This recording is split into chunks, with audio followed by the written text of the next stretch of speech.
രാകേഷ ഇതാണ് ഈട വെച്ചിനി. ബൈജോട്ടാ ഞാനല്ല, ഷബീർക്കാണ്. അല്ല ഷബീറ, നിനക്ക് അത്ര പോലത്തെ എക്സ്പീരിയൻസ് ഉള്ള സ്റ്റാഫാ നീ? മാനേജറാ പറഞ്ഞ ഇപ്പൊ എടുത്തു വെക്കണ്ടെന്ന്. അല്ല മാനേജറെ, നീ ആ ഷബീറിനൊന്നും ഇത് എടുത്തു വെക്കണ്ടാന്ന്. ഇത് പിന്നെ എപ്പോ എടുത്തു വെക്കാനാ? ഓ ശാലിനി പറഞ്ഞിട്ട് ഇതിലിടെ വെച്ചേ. ബൈജേട്ടാ, ബ്രേസ്ലെറ്റ് എൻ്റെ കൈക്ക് ചേരുമോ നോക്കാൻ വേണ്ടിയിട്ട്. ഏതായാലും ബ്രേസ്ലെറ്റ് എല്ലാം എടുത്ത് ഇങ്ങോട്ട് വെച്ചതല്ലേ, കസ്റ്റമർ ഇല്ലാത്തപ്പല്ലേ നോക്കാൻ പറ്റൂലൂ. സുജേഷോട് ഞാൻ തന്നെയാ പറഞ്ഞേ ഇപ്പം എടുത്ത് വെക്കല്ലാന്ന്. എന്നിട്ട് ശാലിനി തന്നെ കൈക്ക് വെച്ച് നോക്കിയാ?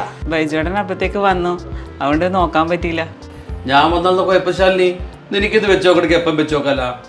രാജേഷേ, ഒരു 2-3 നെക്ലേസ് എടുത്തട്ടെ. ഷബീര, അവിടുന്ന് കുറച്ച് ചെയിനും എടുത്തോ, കുറച്ച് ബ്രേസ്ലെറ്റും മറ്റെല്ലാം എടുത്തോ. ശാലിനി ഒന്ന് വെച്ച് നോക്കട്ടെ.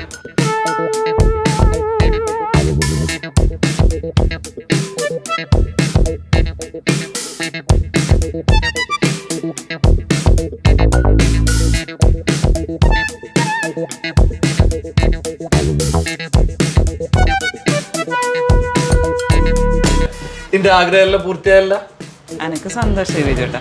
പിന്നെ നമ്മുടെ വരാ എല്ലാം ഇതേപോലെ എടുത്ത് നീ എന്നാടെ വെച്ചോട്ടാ. അല്ലല്ല, അത് രാകേഷും സുജേഷും വെച്ചോളൂ. അവനവന്റെ പൂതിയല്ലേ, അവനവൻ തന്നെ വെച്ചാൽ മതി. സാറില്ല ശാലിനി, ഞാൻ നിന്നെ സഹായിക്കാം. പോരെ? Thank you ബൈജേട്ടാ.